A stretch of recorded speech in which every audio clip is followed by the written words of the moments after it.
رغبة ورهبة إليك لا ملجأ ولا منجا منك إلا إليك اللهم آمنت بكتابك الذي أنزلت ونبيك الذي أرسلت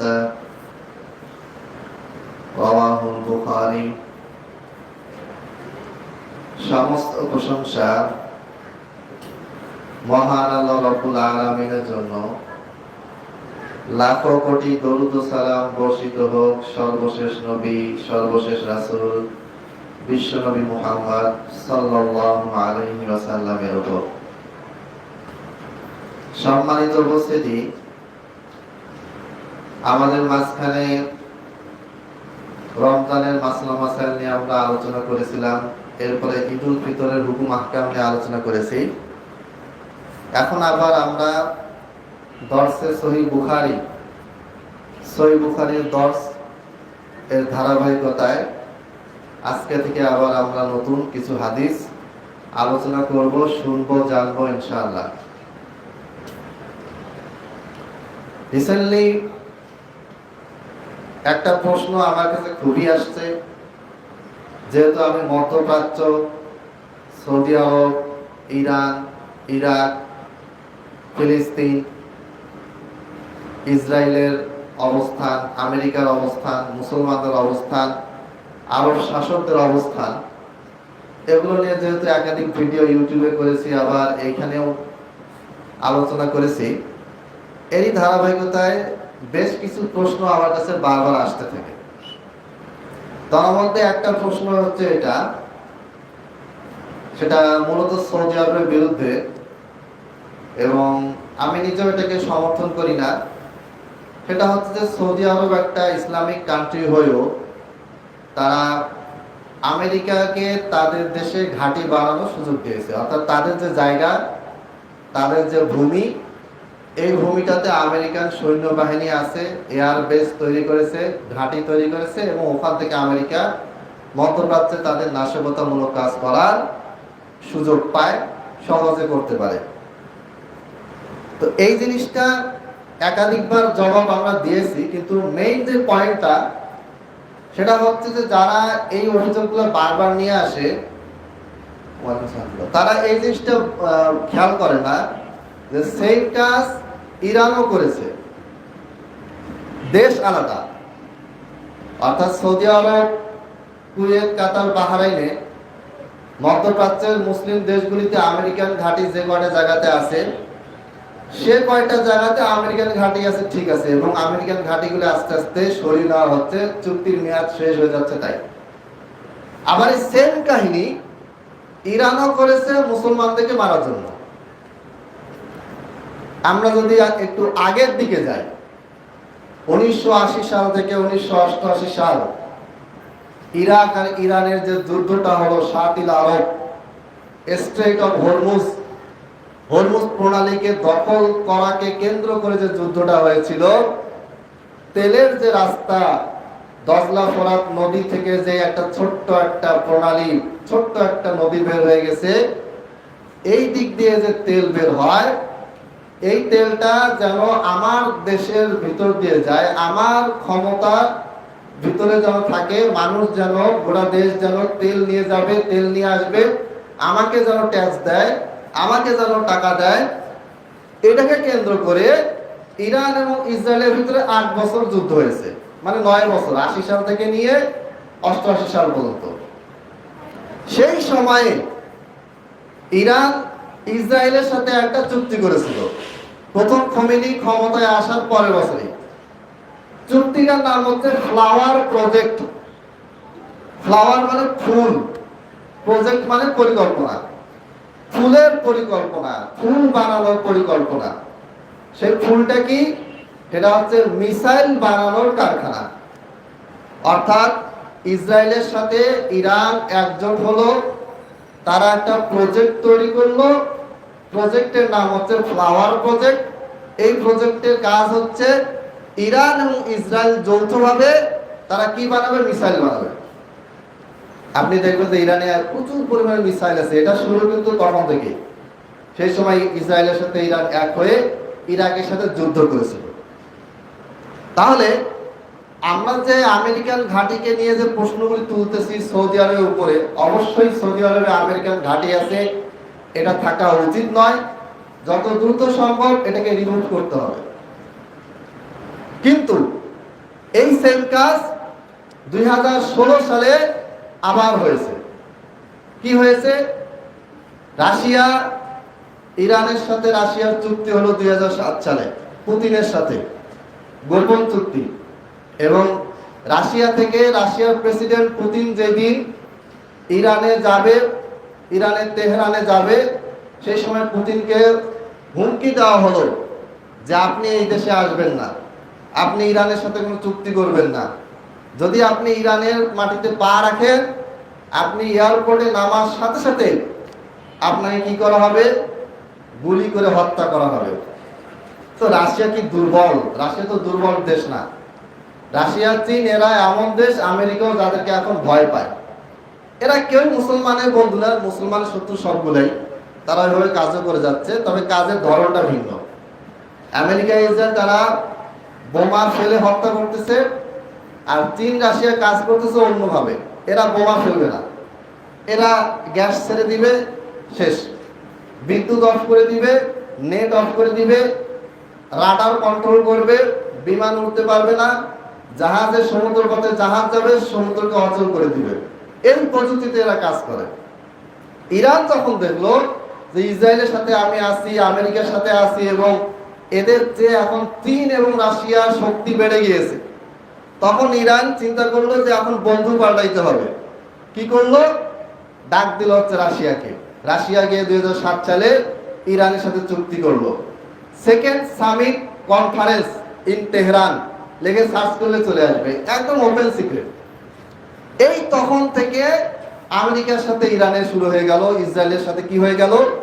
শত্রুতা দুশ্মনী শুরু হয়ে গেল।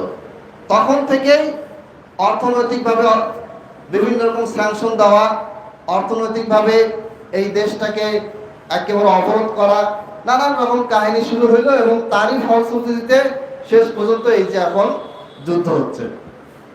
এটাকে অনেকে ধর্মীয় যুদ্ধ মনে করে, ইসলামের যুদ্ধ মনে করে। বাস্তব কথা হচ্ছে এটা ক্ষমতা লড়াইয়ের যুদ্ধ, ইসলামের সাথে এর কোনো সম্পর্ক নাই। রিসেন্টলি যে চুক্তি হয়েছে, চুক্তিপত্রে 10টা পয়েন্ট দেওয়া হয়েছে। এই 10টা পয়েন্টের একটা পয়েন্টও ইরান ফিলিস্তিনকে নিয়ে কোনো কথা বলে নেই। যদি এটা ফিলিস্তিনকে বাঁচানোর লড়াই হতো, যদি এটা মুসলমানদেরকে উদ্ধার করার লড়াই হতো, তাহলে অবশ্যই প্যালেস্টাইনের মুক্তির কথাগুলো আসে নাই। তাহলে একই কাজ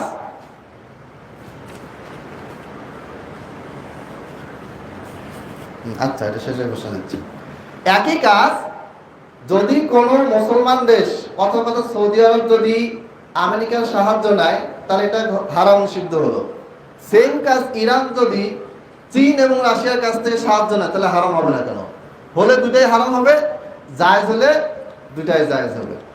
অতএব এই যে মিডিয়ার মাধ্যমে আমাদেরকে যে একটা প্রোপাগান্ডা ছড়ানো হচ্ছে যে আমাদের বন্ধু দেশ হচ্ছে এইটা আর আমাদের শত্রু দেশ হচ্ছে ওইটা, অথচ আমরা জানি যে ইরান ঘোষণা দিয়েছে যে আমাদের সর্বপ্রথম টার্গেট হচ্ছে মক্কা মদিনা দখল করা। 900 হিজরিতে হাজরে আসওয়াদে যে পাথরটা, এটা তারা পুরোটাই চুরি করার চেষ্টা করে, পারে নাই, আংশিক ভেঙে নিয়ে চলে গেছে। ওই অংশ এখনো তারা দেয়নি। ইরানের ভিতরে কাবা ঘর তৈরি করা হয়েছে, সেখানে তওয়াফ হয়, এখন যদিও বন্ধ আছে সারা বিশ্বের মানুষ প্রতিবাদ করার কারণে। এবং তাদের কাছে সবচেয়ে পবিত্র শহর হচ্ছে ইরাকের নাজাফ শহর। মক্কা মদিনা তাদের কাছে পবিত্র শহর নয়, এটা তাদের কিতাবে লেখা আছে, তাদের অসংখ্য কিতাব, বিহারুল আনোয়ার বলেন, এরপরে হচ্ছে আপনার তাফসিরে কুম্মি বলেন, অসংখ্য আছে। এগুলো নিয়ে আরো অনেক কথা বলেছি। কারো কিতাব দেখার ইচ্ছা হলে আমার সাথে হোয়াটসঅ্যাপে যোগাযোগ করবেন, দিয়ে দেওয়া হবে। এবং তারা এটা ঘোষণা করেছে যে কিয়ামতের আগে আগে যখনই তারা সুযোগ পাবে, তারা মক্কা মদিনা দখল করবে। দখল করে মদিনায় আল্লাহ নবী সাল্লাল্লাহু আলাইহি ওয়াসাল্লামের পাশে যে আবু বকর ওমরের কবর আছে, এটাকে তারা তুলবে। আবু বকরের লাশকে তারা তুলবে, ওমরের লাশকে তারা তুলবে। তুলে কি করবে? আগুনে পুড়িয়ে কেটে টুকরো টুকরো করে এটাকে পুড়িয়ে এর যে ছাই এটাকে ধুলায় তারা মিশে দিবে, বাতাসে মিশে দিবে। তাহলে যারা বর্তমানে মক্কা মদিনাকে হেফাজত করছে, সৌদি আরবের বাচ্চা খারাপ ভালো সব মানলাম, ব্যক্তিগতভাবে খারাপ, সুদ খায়, ঘুষ খায়, মদ খায়, যা করে করুক, কিন্তু এইটা 100% বিশ্বাস রাখতে হবে যে তারা এখন পর্যন্ত মক্কা মদিনাকে হেফাজত করে রেখেছে।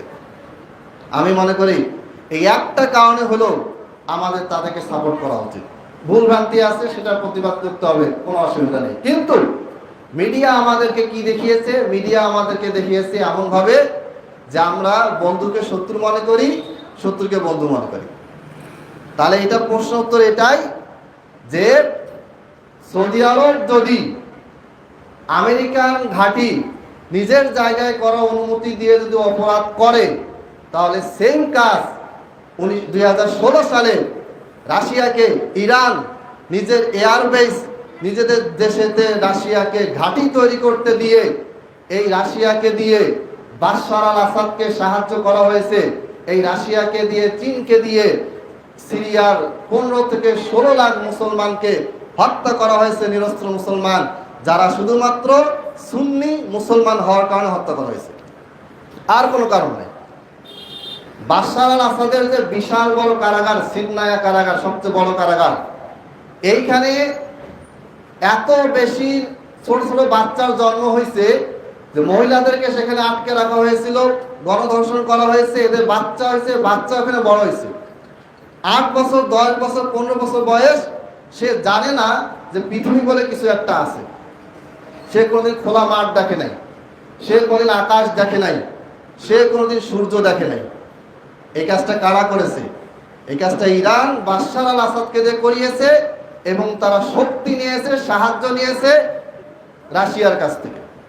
2016 সালে আপনি আল জাজিরা বলেন, CNN বলেন, BBC বলেন, ইরান ইন্টারন্যাশনাল পত্রিকা বলেন, সবখানে স্পষ্টভাবে বলা আছে Russia uses the Iranian airbase, লেগে সার্চ করবেন চলে আসবে। এই যে বাংলাদেশের মানুষকে কি বোঝানো হয়েছে, কি শিখানো হয়েছে, কি খাওয়ানো হয়েছে, বাংলাদেশের মানুষ এটা বোঝে না। শুধু বাংলাদেশ না, ওরা পৃথিবীতে এই অবস্থা। এজন্য ডাক্তার জাকির নায়েক তার লেকচারে প্রায় বলেন, মিডিয়া, পেপার, পত্রিকা আর সাংবাদিকেরা এরা দিনকে রাত বানায়, রাতকে দিন বানায়। এরা হিরোকে জিরো বানায়, জিরোকে হিরো বানায়। এমন ভাবে আপনার সামনে মিডিয়া প্রচার করবে যে আপনি যাকে হিরো মানার কথা, সে হিরোটা যাবে জিরো। এমন ভাবে আপনার সামনে জিরোকে যে বদমাইশ, তাকে আপনার সামনে হিরো বানাবে যে আপনি মনে করবেন যে এই হচ্ছে আমাদের ইসলামের আসল হিরো। কিন্তু যদি আমরা একটু পড়াশোনা করি, বিষয়গুলিকে নিয়ে যদি চিন্তা ভাবনা করি, তাহলে আমরা বুঝতে পারবো যে আমাদেরকে কিভাবে ধোঁকা দেওয়া হচ্ছে, কিভাবে আমাদের ঈমান আকীদা নষ্ট করা হচ্ছে। আর ইসলামের মূলনীতি হচ্ছে যে বন্ধু তাকে বন্ধু মনে করতে হবে, যে ইসলামের দুশমন, যে কাফের মুশরিক, যে মুনাফিক, তাকে ওটাই মনে করতে হবে। আর আমরা মনে করি যে যে বন্ধু তাকে আমরা মুনাফিক বলতেছি, আর যে মুনাফিক তাকে আমরা বন্ধু মনে করতেছি। পুরো বিষয়টা উল্টে গেল।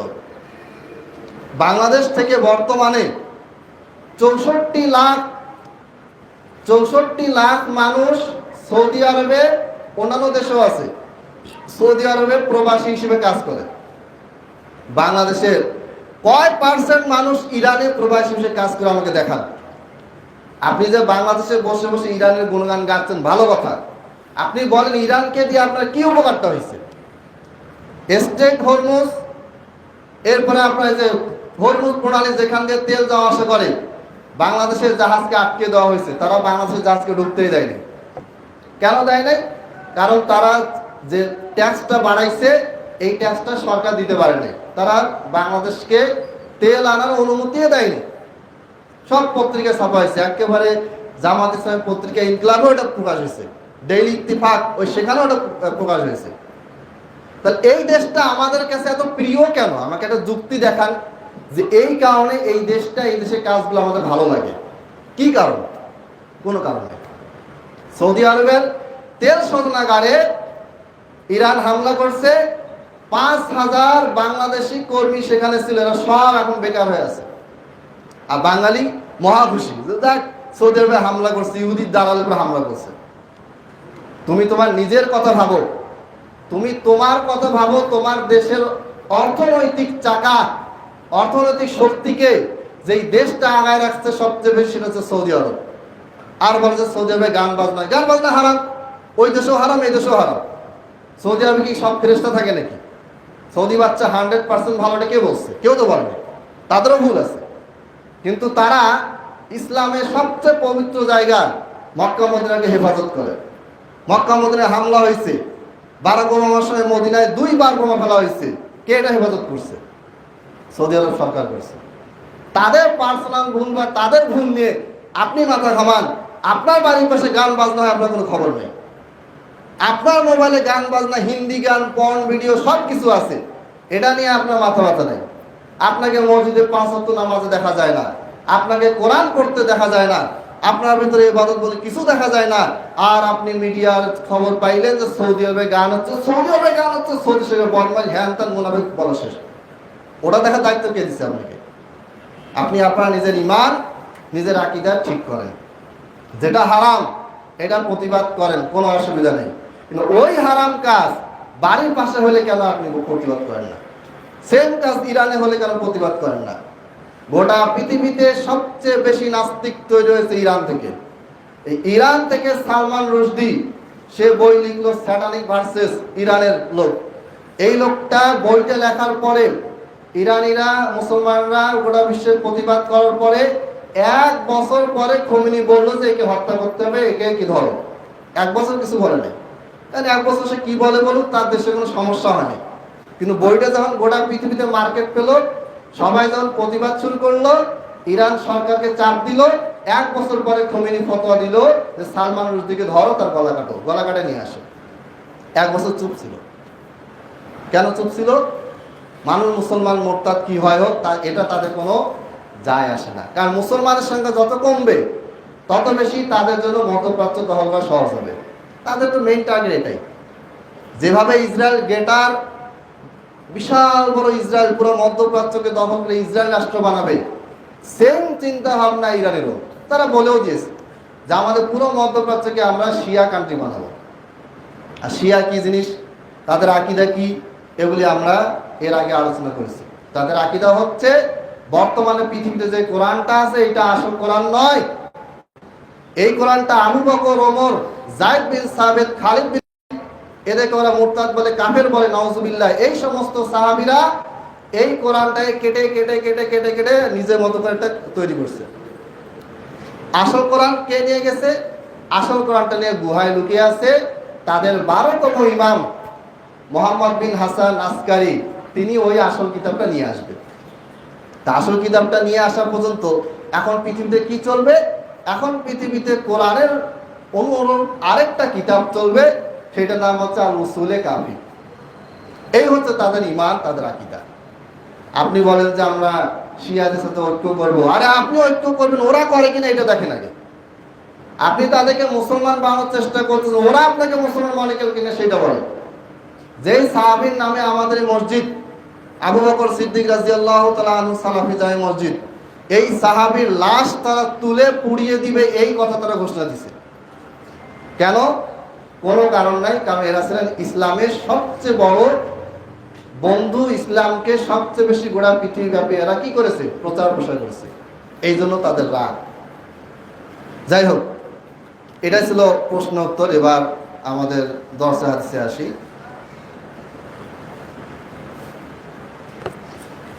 আজকে আমরা আলোচনা করব বুখারী হাদিস নাম্বার 2247। হাদিসটি বর্ণনা করেছেন বারা ইবনে আযিব। বুখারীকে তারা বলে যে মুরতাদ বানানোর কিতাব। এই বুখারীটাকে তারা বলে যেটা হচ্ছে মুরতাদ বানানোর কিতাব। নাউজুবিল্লাহ। বারা বিন আযিব রাদিয়াল্লাহু তাআলা আনহু তিনি বলেছেন, ক্বালান নবী সাল্লাল্লাহু আলাইহি ওয়াসাল্লাম, আল্লাহর নবী সাল্লাল্লাহু আলাইহি ওয়াসাল্লাম একটা আমলের কথা বলেছেন এই হাদিসে, যেটা আমাদের সবারই করা উচিত, কিন্তু আমরা কেউ করি না বলতে গেলে। ইজা আতাইতা মাজ্জাআক, যখন আপনি রাতের বেলা বিছানায় যাবেন, ফাতাওয়াদ্দা উযু আকালিস সালাহ, তখন আপনি কি করবেন? যেইভাবে সালাত পড়ার আগে আপনি সুন্দর করে ওযু করেন, সেইভাবে আপনি কি করবেন? ওযু করবেন। সুম্মা ইস্তাজি আলা শাক্কিকাল আইমান, এরপরে আপনি বিছানায় শুয়ে পড়বেন ডান কাঁধ হয়ে, বাম কাঁধ না। ঘুমানোর পরে বাম কাঁধে চলে গেলে সমস্যা নেই, ডান কাঁধ বাম কাঁধে কি সমস্যা এটা নিয়ে ডাক্তাররা অনেক কথা বলেছেন, যে যারা বাম কাঁধে বেশি শয় এদের হার্টের প্রবলেম হয়, কিডনির সমস্যা হয় এবং এদের ঘুম ভালোভাবে হয় না। যতক্ষণ বাম কাঁধে সে শুয়ে থাকবে ততক্ষণ তার শরীরে নানা রকম মেকানিজমের ত্রুটি বাড়তে থাকে। এটা একবারে বোঝা যায় না, এটা এক সময় গিয়ে প্রকাশ পায়। তো এই যে হাদিসে আল্লাহ নবী সাল্লাল্লাহু আলাইহি ওয়াসাল্লাম বললেন সুম্মাস্তাজ, এরপর সে যেন ঘুমিয়ে পড়ে আলা শাক্কিকাল আইমান, সে তার ডান পাশে ডান কাঁধ হয়ে যেন শুয়ে পড়ে। আল্লাহ নবী সাল্লাল্লাহু আলাইহি ওয়াসাল্লাম সব সময় ডান পাশে ডান হাতের উপর ভর দিয়ে ডান কাঁধ হয়ে শুতেন। এটার আধুনিক বিজ্ঞানীরা একটা গবেষণা করে দেখেছে, বিশাল বিশাল আর্টিকেল বইতে প্রকাশ করেছে, সময় নেই তাই এগুলি বলতেছি না। মোট কথা হচ্ছে যেটা সুন্নাহ এটা পালন করলে এটা আপনার আমার শরীর এবং মনের জন্য উপকারী। এটা যদি আপনি পালন না করেন এটা ক্ষতি আপনার ভিতরে আস্তে আস্তে হবে। একদিক থেকে সুন্নাহ পালন না করা থেকে বিরত থাকার কারণে যে ফজিলত এটা থেকে আমরা বঞ্চিত হব, সেই সাথে সাথে আমাদের শারীরিক মানসিক ত্রুটিও আস্তে আস্তে কি হবে? ধরা পড়বে। আপনি দেখেন গোটা পৃথিবীতে দেখেন একজন রিক্সাওয়ালা, ভ্যান চালক বা নিম্ন শ্রেণীর একজন মুসলমান নামাজ পড়ে রোজা রাখে, মোটামুটি যেটুকু ইবাদত করে সে কখনো আত্মহত্যা করে না। আবার যেই লোকটা লাখপতি, কোটিপতি, মিলিয়নিয়ার, বিলিয়নিয়ার, মিডিয়াতে যাকে এক নামে বললে গোটা পৃথিবী চিনে, এইরকম অসংখ্য মিডিয়া ব্যক্তিত্ব নায়ক নায়িকাকে আমরা দেখি 30 বছর বয়সে আত্মহত্যা করছে, 25 বছর বয়সে আত্মহত্যা করছে, 35 বছর বয়সে আত্মহত্যা করছে। কারণ কি? কারণ হচ্ছে তার যে চলাফেরার স্টাইল, তার ঘুমানোর স্টাইল, খাওয়া দাওয়ার স্টাইল, চাল চলন সব কিছু সুন্নাহ বিরোধী, ইসলাম বিরোধী। এই জিনিসটাই তাকে এমন একটা পর্যায়ে নিয়ে যায় যে এক পর্যায়ে গিয়ে তার কোনো কিছু ভালো লাগে না, তার শরীরের যে একটা মেকানিজম, তার মানসিক যে একটা শান্তি সব নষ্ট হয়ে যায়। টাকা অনেক আছে, মন চাইলে থাইল্যান্ডে ঘুরে আসতেছে, বাজার করবে, এই বাজারের টাকা আসবে হচ্ছে হলো বিদেশ থেকে। আমাদের এই যে তিউনিশিয়ার যে প্রেসিডেন্ট বাদশা, যাকে 2012 সালে আরব বসন্তের সময় তাড়িয়ে দেওয়া হলো, মোহাম্মদ বিন আলী, তার যে স্ত্রী, সে চকলেট খাওয়ার জন্য তার স্পেশাল একটা বিমান ছিল, ইউরোপ থেকে সবচেয়ে দামি চকলেট ওই বিমানে করে আসতো, সে ওইটা খেত জনগণের টাকায়। তো এই যে এত কিছু, এত টাকা পয়সা, মিলিয়ন মিলিয়ন বিলিয়ন বিলিয়ন টাকা পয়সা, কিন্তু কি নাই? সুখ নাই, আত্মহত্যা করতেছে। আপনি গোটা পৃথিবীতে যদি আপনি দেখেন the suicidal report of the world 2026 সাল থেকে সার্চ দেন, এই জানুয়ারি থেকে এ পর্যন্ত গোটা পৃথিবীতে যত আত্মহত্যার কেস পাবেন, স্কুল ছাত্র, কলেজ ছাত্র, মাদ্রাসা ছাত্র বা যাই হোক সব লেভেলের যত রিপোর্ট দেখবেন, যে সেখানে যাদের ভিতরে ইসলামের প্র্যাকটিস নাই, সুন্নাহ জিনিসটা যাদের ভিতরে নাই, এদের ভিতরে হতাশা বেশি কাজ করে, এদের ভিতরে মানসিক শান্তি কাজ করে না। মেয়ে দরকার 100টা 1000টা মেয়ে পাইছে, আর ওদিকে আগ্রহ নাই। বাড়ি দরকার, দেশে বাড়ি, বিদেশে বাড়ি, 8-10টা 30-40টা বাড়ি হয়ে গেছে, প্রাইভেট প্লেন নিয়ে ঘুরে বেড়ায়। তা দুনিয়ার যত দামি দামি সম্পদ সব পেয়ে গেছে, এখন তার মন চাচ্ছে আরো কিছু দরকার, আর কি পাবে? পাচ্ছে না, তখন কি করে? আত্মহত্যা করে। এই জন্য নবী সাল্লাল্লাহু আলাইহি ওয়াসাল্লামের যে সুন্নত, নবী সাল্লাল্লাহু আলাইহি ওয়াসাল্লাম যে আমল, এগুলি আপনাকে আমাকে শারীরিক তৃপ্তি দিবে, মানসিক শান্তি দিবে, পরকালেও আমাদেরকে জান্নাতে নিয়ে যাবে। কিন্তু আমাদেরকে ওইভাবে আমল করতে হবে। আল্লাযীনা আমানু ওয়া তাতমাইন্নু কুলুবুহুম বিযিকরিল্লাহ, যারা ঈমান এনেছে এবং জিকির করে, তাদের জিকির আজকারে তাদের অন্তর কি হয়? শান্ত হয়, প্রশান্ত হয়। যত বেশি আপনি ইবাদত থেকে দূরে যাবেন, জিকির আজকার কোরআন থেকে দূরে যাবেন, তত বেশি আপনার কি হবে? আপনার মানসিক অশান্তি বাড়বে। আচ্ছা, এরপরে একটা দোয়া করবেন, ডান পাশে কাঁধ হয়ে দোয়া করবেন। ঘুমের দোয়া তো যেটা আছে, বিসমিকা আল্লাহুম্মা আমুতু আহিয়া বা আল্লাহুম্মা বিসমিকা আমুতু আহিয়া, সূরা নাস, ফালাক, সূরা ইখলাস, আয়াতুল কুরসি, সূরা মুলক, যা আছে ওটা তো পড়বেন। আরেকটা দোয়া করবেন, দোয়াটা মুখস্থ করে নেবেন, সহিহ বুখারী হাদিস নাম্বার 247। দোয়াটা হচ্ছে আল্লাহুম্মা আসলামতু ওয়াজহি ইলাইক, আল্লাহুম্মা আসলামতু ওয়াজহি ইলাইক ওয়া ফাওয়াদতু আমরি ইলাইক। হে আল্লাহ, আমি আমার সব কিছু তোমার কাছে কি করলাম? আত্মসমর্পণ করলাম। আমার সব কিছু বিষয় হে আল্লাহ তোমার কাছে কি করলাম, ছেড়ে দিলাম। ওয়াল জাতু যহরি ইলাইকা রাগবাতান ওয়া রাহবাতান ইলাইক লা মালজা ওয়ালা মানজা মিনকা ইল্লা ইলাইক। আপনি ছাড়া আমাদের কোনো আশ্রয় নাই, আপনি ছাড়া আমাদের কোনো কি নাই, কোনো মুক্তিদাতা নাই। যদি আপনি মুখ ফিরিয়ে নেন আর কেউ আমাকে আশ্রয় দিতে পারবে না। যদি আপনি আমাকে মুক্তি না দেন আর কোনো শক্তি আপনাকে আমাকে মুক্তি দিতে পারবে না। এবং রিসেন্টলি একটা কয়েকদিন আগে পড়লাম যে গোটা পৃথিবীতে মানসিক সুখ কার বেশি, জাস্ট এই নামে। তো সেখানে দেখা গেছে যারা আল্লাহকে বিশ্বাস করে তাদের মানসিক সুখটা বেশি, কারণ এরা কিছু হলেই বলে যে হে আল্লাহ তোমার হাতে ছেড়ে দিলাম, তুমি এটা দেখিনো। তার ভিতরে একটা আশা থাকে যে আজকে যে লোকটা আমার উপর গুন্ডামি করলো, জমি কেড়ে নিল, টাকা পয়সা কেড়ে নিল, এর বিচার একদিন হবে, এই আশায় সে ধৈর্য ধারণ করে। কিন্তু যে আল্লাহকে বিশ্বাস করে না বা দুনিয়া নিয়ে ব্যস্ত, ও তখন সাথে সাথে প্রতিশোধ নেওয়ার চেষ্টা করে। প্রতিশোধ নিতে গিয়ে দেখা গেল তো নিতে পারলো না, তখন কি হয়, তার ভিতরে ক্ষোভ তৈরি হয়, রাগ তৈরি হয়, হতাশা তৈরি হয়। তার কাছে মনে হয় যে আমার ক্ষতি করলো, আমি তো কিছু করতে পারলাম না। এই রাগ ক্ষোভটা তাকে মানসিক রোগী বানায় দেয়। এই যে দোয়াগুলা সবসময় আল্লাহকে মনে করাই দিচ্ছে যে তুমি তোমার আল্লাহর কাছে সারেন্ডার হও, তুমি তোমার আল্লাহর কাছে, তুমি তোমার রবের কাছে মাথা নত করো, তোমার রবের কাছে সবকিছু ছেড়ে দাও। এই জিনিসগুলি বারবার দোয়াতে আসে। নামাজ পড়বেন ওই একই কথা আসবে, শুধু ভাষা আলাদা। ওয়ালা মানজা মিনকা ইল্লা ইলাইক, হে আল্লাহ আপনি ছাড়া আমার কোনো মুক্তিদাতা নেই, মুক্তির স্থল নেই, আবার স্থল নেই, থাকার জায়গা নেই। আল্লাহুম্মা আমানতু বিকিতাবিক, হে আল্লাহ আমি ঈমান আনলাম আপনার কিতাবের উপরে, আল্লাযী আনজালতা যেটা আপনি নাজিল করেছেন, ওয়া নাবিয়িকা আল্লাযী আরসালতা এবং ওই নবীর উপরে আমি কি করলাম, ঈমান আনলাম যেই নবীকে আপনি প্রেরণ করেছেন। আপনি আমি যখন ঘুমাই, মারা যাই, ঘুমটাকে ছোট্ট মৃত্যু বলা হয়েছে। মৃত্যু দুই প্রকার, একটা হচ্ছে বড় মৃত্যু মানে দুনিয়া থেকে চলে যাওয়া, আর একটা হচ্ছে ছোট মৃত্যু যেটা হচ্ছে ঘুম। আমরা যে দোয়া করি বিসমিকা আল্লাহুম্মা আমুতু ওয়া আহইয়া, হে আল্লাহ আমি আপনার নামে মারা যাচ্ছি, ওয়া আহইয়া এবং আপনার নামে কি হব, জাগ্রত হব।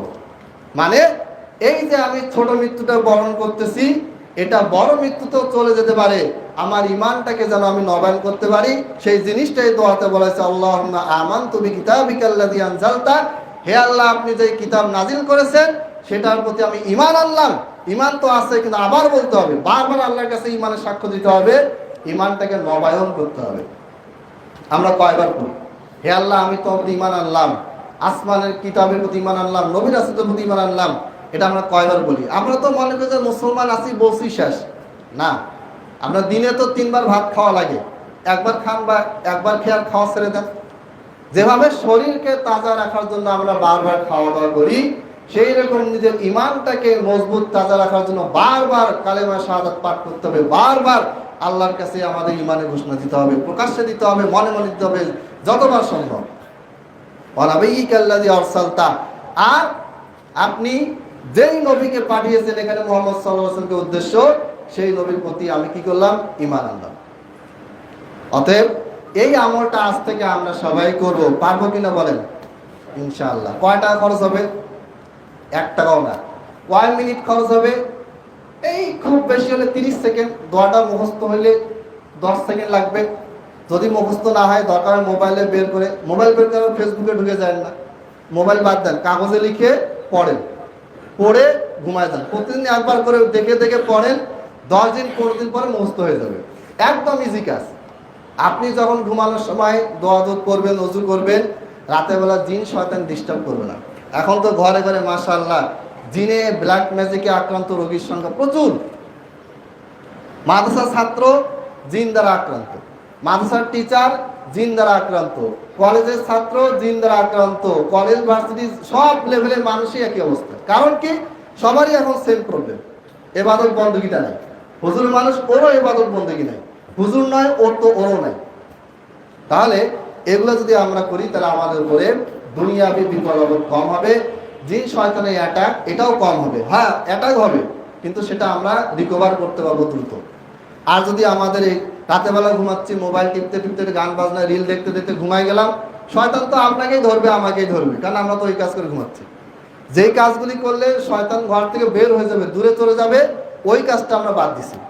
আর যে কাজগুলো করলে ওরা দৌড়ে আসে, খুশি হয় যে না এটা হচ্ছে আমাদের থাকার জায়গা, এখানে গান বাজনা হচ্ছে, সবকিছু হচ্ছে, এইখানে ঢুকি, এখানে সূরা বাকারা তেলাওয়াত হয় না, সূরা মুলক তেলাওয়াত হয় না, দোয়া দুরূদ পাঠ হয় না, এইখানে ঢুকি, তাহলে তো ওই সুযোগ আমরা করে দিলাম, সেও ঢুকে পড়বে। অতএব এগুলি থেকে আপনাকে আমাকে বেঁচে থাকতে হবে। আল্লাহ তাআলা আমাদেরকে বুঝার তৌফিক দান করেন, আমিন। একটি ঘোষণা এসেছে, সেটা হচ্ছে ভূমি সহকারী কর্মকর্তা, পৌর ভূমি অফিস, সৈয়দপুর নীলফামারী। আসসালামু আলাইকুম ওয়া রাহমাতুল্লাহ। আপনাদেরকে সালাম দিয়েছেন। উপস্থিত সম্মানিত মুসল্লিবৃন্দ, আপনাদের সদয় অবগতির জন্য জানানো যাচ্ছে যে সৈয়দপুর পৌর ভূমি অফিসের অধীনে ভূমি মালিকগণের ভূমি উন্নয়ন কর দীর্ঘদিন ধরে বকেয়া পরিশোধ করা দরকার। বকেয়া হয়ে আছে, বাকি হয়েছে। ভূমি উন্নয়ন যেটা কর, এটা কি করতে হবে? বাকি পড়ে আছে, যাদের বাকি আছে তারা আগামী 15 দিনের মধ্যে পরিশোধ করতে হবে, ঠিক আছে? মানে খাজনা যেটা আর কি, এই খাজনাটা আমাদের যারা ভূমি মালিক, যাদের বাকি আছে, আগামী 15 দিনের ভিতরে কি করতে হবে? এটা পরিশোধ করতে অনুরোধ করা হয়েছে। তো আমরা চেষ্টা করবো এটাকে দেওয়ার জন্য, কারণ আমাদের টাকা দিয়ে দেশ চলে, কোনো ব্যক্তির অ্যাকাউন্ট দেশ চলে না। প্রত্যেকটা মানুষেরই কি আছে? অবদান আছে। যে মানুষের রিক্সা চালায় ও কর দেয়, যে বিসিএস কাটার সেও কর দেয়। এই সবার প্রত্যক্ষ সরাসরি সাহায্য সহযোগিতায় একটা দেশ চলে, একটা জাতি চলে। আল্লাহ তাআলা আমাদেরকে সঠিক পথে থাকার তৌফিক দান করে, আমিন। ওয়া আখিরু দাওয়ানা আলহামদুলিল্লাহি রাব্বিল আলামিন।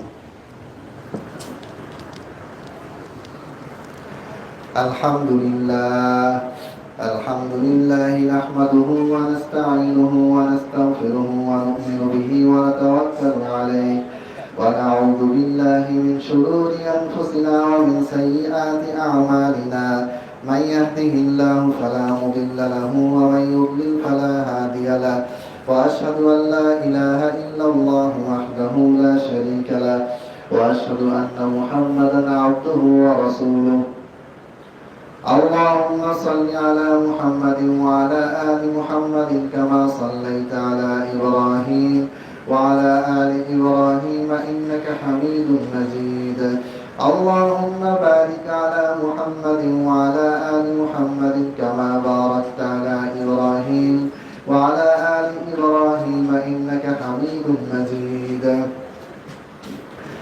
ربنا آتنا في الدنيا حسنة وفي الآخرة حسنة وقنا عذاب النار. ربنا ظلمنا أنفسنا وإن لم تغفر لنا وترحمنا لنكونن من الخاسرين. ربنا لا تزغ قلوبنا بعد إذ هديتنا وهب لنا من لدنك رحمة إنك أنت الوهاب. عباد الله رحمكم الله، إن الله يأمر بالعدل والإحسان وإيتاء ذي القربى